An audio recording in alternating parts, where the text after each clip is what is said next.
शाम का समय है, बात करेंगे मार्केट की। आज दो तीन बड़ी खबरें हैं। एक तो इंडियन ऑयल कॉरपोरेशन का एक रिजल्ट था बहुत अच्छा, और फिर पेटीएम की बात करेंगे, और अभी मार्केट में ओवरऑल सिचुएशन क्या है उसके बारे में बात करेंगे। पहली चीज़ तो अभी जो मार्केट में सिचुएशन है, इससे एक चीज़ पता चलती है कि जो एफआईआई है वो कंटिन्यू सेल कर रहा है, जो फॉरेन इन्वेस्टर्स है, बड़े बड़े जो इंस्टीट्यूट है। लेकिन फिर भी मार्केट इतना ज़्यादा नीचे नहीं गिर रहा है, लेकिन बढ़ भी नहीं रहा है ऑब्वियसली। लेकिन ये जो अभी जो बाइंग सेलिंग हो रही है वो हमारे लोकल जो रिटेलर है वही कर रहे हैं। तो ये जो हमारी स्कीम चल रही है आत्मनिर्भर भारत की, हम सब जगह में आत्मनिर्भर होना चाहते हैं, तो रिटेलर ही अभी खरीद रहे हैं और रिटेलर ही अभी बेच रहे हैं। तो अभी मार्केट की सिचुएशन यही है, देखते हैं आगे क्या होता है।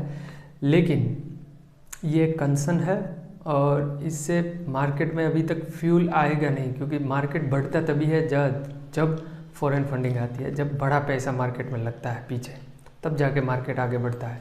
तो अभी ये थोड़ा कंसर्न है, देखते हैं आने वाले टाइम में क्या होता है। अगर कोई ऐसे बड़े इवेंट होते हैं जिससे फॉरेन इन्वेस्टमेंट को लगेगा कि इंडिया में मार्केट अच्छा है, हमें पैसे डालने चाहिए, तभी ये फ्यूल होगा। या तो फिर जब तक फेड की बात नहीं हो जाती, जो हम वेट कर रहे हैं काफ़ी टाइम से, बात भी कर रहे हैं, तब तक कुछ नहीं होगा। बात करते हैं इंडियन ऑयल कॉरपोरेशन की।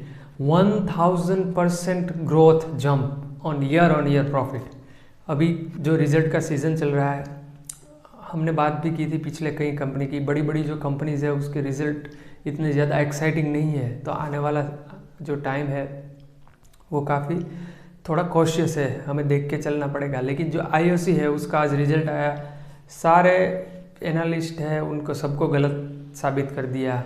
1080% growth in this quarter and year on year, it is amazing result, right. आज आपने देखा होगा कि निफ्टी अराउंड 150 पॉइंट अप चली गई। रीज़न यही था मेन कि ये ऑयल और मेटल, ठीक है, जेएसडब्ल्यू स्टील, उसका भी 250% का ग्रोथ इस क्वार्टर में, दिसंबर का। तो ये कुछ अच्छी साइन है, ज़्यादातर बुरी है, लेकिन दोज आर गुड साइंस, ठीक है, हमें खुश होने वाली बात है।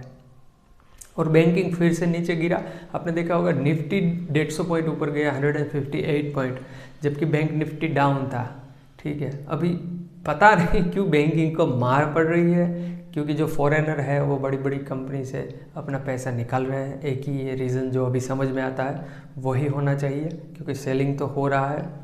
तो बैंकिंग की अभी जो उसका कोई वो क्या बोलते हैं, फॉल्ट नहीं है इतना ज़्यादा। लेकिन क्योंकि अगर किसी का फॉल्ट नहीं है तो जिसका कम फॉल्ट है उसको मार पड़ेगी।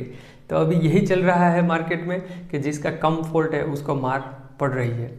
इसके साथ साथ आईटी भी है, आईटी का भी सारी कंपनी का रिजल्ट बहुत नीचे है, उल्टा माइनस में चला गया है।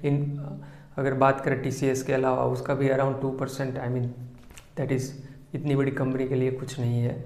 तो बाकी सबका बहुत कम है रिजल्ट, ये एक चिंता की बात है। उसका मेन कारण है अगेन फेड, यूएस यहाँ पे आएगा। जो फेड है वहाँ पे कॉशियस है लोग, और यूएस और यूरोप की जो कंज्यूमर है वो अभी लो पे है, मार्केट इतना अच्छा नहीं है। उसका डायरेक्ट इम्पैक्ट हमारी आईटी कंपनी पे पड़ता है, क्योंकि हम मोस्ट ऑफ जो हमारी आईटी कंपनी है वो काम यूरोप और अमेरिका से करती है, वहीं से हमारा काम वो पूरा यहाँ से हम एक्सपोर्ट करते हैं और वो लोग वहाँ से आउटसोर्स करते हैं सारा काम इंडिया को। तो जो हमारी बड़ी बड़ी कंपनी है, टेक महिंद्रा का भी रिजल्ट आया, काफ़ी इतना ज़्यादा अच्छा है नहीं, ख़राब रिजल्ट है।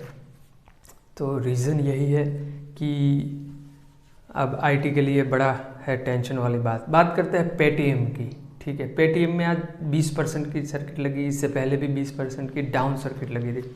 950 वाला स्टॉक आके रुका है 450 के आसपास। अब इसमें देखो, सोचने वाली बात यह है कि कई लोगों को लगेगा यहाँ से ले लूँ क्या, यहाँ से ले लूँ क्या। तो देखो एक चीज़ है, अगर आप ऐसे स्टॉक में इन्वेस्ट करोगे जिसका ग्रोथ नहीं है, तो आज नहीं तो कल आपके साथ यही होना है, समझ लीजिए। ये आप लिख के ले लीजिए, ये सबसे बड़ा लेसन है मार्केट में। अगर आप पेटीएम में है तो मैं तो ये बोल रहा हूँ आपके लिए ये अच्छी चीज़ है, ये लेसन आप पूरी लाइफ आप याद रखोगे, ठीक है, कि जिस कंपनी में ग्रोथ नहीं है, चाहे कितना बड़ा वैल्यूएशन हो, ये सब हवा है भाई, ठीक है। मार्केट में आपको दो चीज़ पहचाननी है कि रियल वैल्यू और द परसीव्ड वैल्यू, ठीक है। ये जो स्टार्टअप होता है इसका, ये सब परसीव्ड वैल्यू होता है, इसमें कोई रियल वैल्यू नहीं है। आपको अगर पैसे बनाना है सेफली बनाना है तो जो ग्रोथ है उसी कंपनी में इन्वेस्ट कीजिए, 2-3 साल का ग्रोथ हो और आगे का 2-3 साल का उनका प्लानिंग हो कुछ, ठीक है, कुछ ठोस बात हो उसमें, सिर्फ हवा में बातें ना हो। ऐसी कंपनी में अगर आप इन्वेस्ट करोगे तो मेरे ख्याल से आपका वेल्थ भी प्रोटेक्ट होगा और आप वेल्थ बनाओगे भी। तो ये 2 चीज़ें हैं, बड़ी इंपॉर्टेंट है, राइट। और एक चीज़ होती है कि अगर आप है तो लोग क्या करते हैं कि इसका यार 20% की 2 सर्किट लग गई, मैं इसे नीचे से खरीद लेता हूँ तो मेरी जो एवरेज है, अगर आपने 800 पे लिया है, 900 पे लिया है, 1000 पे लिया है, तो मेरी एवरेज है वो डाउन आ जाएगी क्योंकि स्टॉक अभी 450 पे है। कभी ऐसी गलती मत करिएगा। इसको इंग्लिश में बोलते हैं कैचिंग अ फॉलिंग नाइफ। जो नाइफ गिर रही है उसको आप पकड़ने की कोशिश कर रहे हैं, ज़्यादातर केसेस में आप इंजर्ड ही हो जाता है। कभी ऐसी गलती मत करिए, खास करके पेटीएम जैसे स्टॉक में, कि जो गिर रहा है उसको कभी मत पकड़िए। एक जो आम निवेशक है ना, ये प्रॉब्लम है। मैं जब भी किसी आम निवेशक से बात करता हूँ, मिलता हूँ, तो वो एक ही बात बोलते हैं कि यार ये स्टॉक इतना नीचे गिर गया, हमें ले लेना चाहिए। अरे भाई, उसमें समझना पड़ता है कि क्या वो अच्छी कंपनी है, ठीक है, पीछे का उसका रिकॉर्ड क्या है, आगे के उसके प्लानिंग्स क्या है, कैसे लोग मैनेजमेंट में है, कैसी प्रोडक्ट्स है, ठीक है, कंज्यूमर में क्या उसका रोल है। आपको कुछ पता नहीं है, सिर्फ अगर कोई स्टॉक है वो गिर रहा है तो आप उसे लो प्राइस पे पकड़ना चाहते हैं।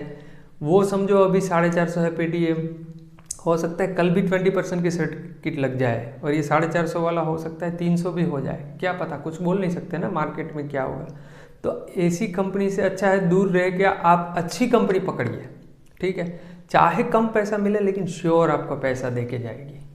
तो अगर आपको वेल्थ, और अगर आपको जुआ ही खेलना है तो आप कहीं पे भी कर सकते हो, कुछ भी हो सकता है यहाँ से आप लो और शेयर ऊपर भी चला जाए, लेकिन इसके पीछे फंडामेंटल्स नहीं है, अभी तो नहीं है। अगर 1 साल बाद हो फिर कोई बात नहीं, लेकिन आज की डेट की अगर बात करें तो ऐसी कंपनी में कुछ नहीं होता। अगर आपका लक है चल जाए तो ठीक है, लेकिन वो फिर हो गई गैम्बल वाली बात। ये कोई इन्वेस्टिंग नहीं है, ये कोई हम एसेट बिल्डिंग की बात नहीं कर रहे हैं। आज तक के लिए यहीं रखते हैं, कल फिर मिलेंगे, बात करेंगे मार्केट पे और कुछ नई चर्चा करेंगे। तब तक के लिए शुभ रात्रि, धन्यवाद।